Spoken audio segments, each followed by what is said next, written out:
first story comes from Stuart, who's one of our qualified property investment advisors up in our Sydney office. And I like this story for a couple of reasons, okay? Because when we talk about doing strategies for clients, we often talk about the 4 levers, which is income, expenditure, time and target. Now the 2 that we're talking about here are probably around more of income and expenditure. So how we're going to play those out. So let me explain. So I'll set the scene. So our couple are in their early 40s. They have significant equity, so lots and lots of equity in their family home. They have no investment properties to speak of. They currently have 2 children with plans for 1 more living in the greater Sydney metropolitan area. Now, one of them is an executive chef, and the challenge with that is never home, working very hard 7 days a week to maintain obviously a very, very high-end restaurant, but also, you know, the challenges you have with also getting time to see your family.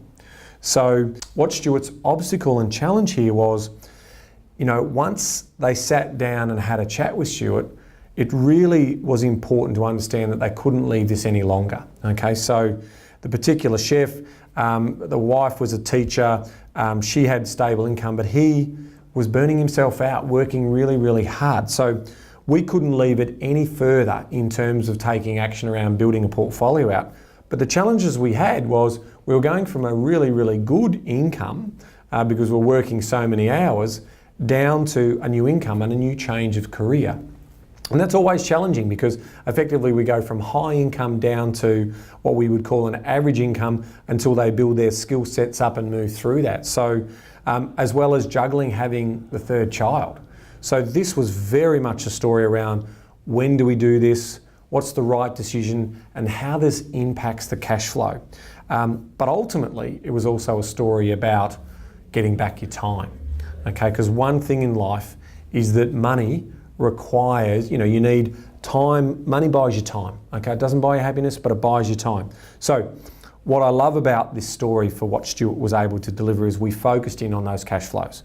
Okay, and we really looked at getting that timing right. So, you know, we had to work with a good loan to value ratio, but we also needed to make sure that we were assuming those lower incomes as the gentleman was about to expand on his career and build out that over time. So what are we up? No existing properties.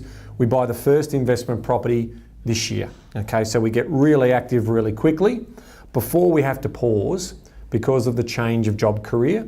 And we also need to pause because we've got the 3rd child coming along. So transition is, we transition, get confident around that working environment. And when we do that, we then execute on that 2nd property in 2025. So you can see the importance that we don't want to wait too long because we're going to miss the bus. But if we go now, when we can afford to go now, we've got a good cash reserve, we've got a very, very low mortgage, an incredible amount of equity there. So we get that first property underway, understand we have a nice safe buffer, execute on the child, the 3rd child, execute on making sure we've got that job security and building up our skills so we can get a higher income. Those 2 properties. Now, because we've done that and when we're in our early 40s, it also means that our retirement date is pushed out to around 65. Income, expenditure, time and target.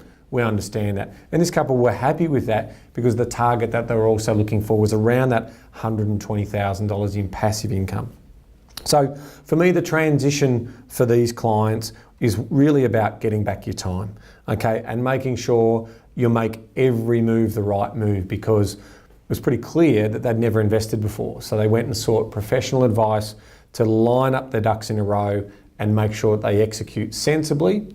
And if the job career doesn't work out, you can always go back to being a chef and potentially earn a higher income. So it is about getting that balance right. But we're not going to execute on that 2nd property because we don't want to put too much pressure on too early until we know we've got that income coming through. So great job, Stu. An excellent story there. And I really look forward to seeing how this progresses for these 2 clients of ours.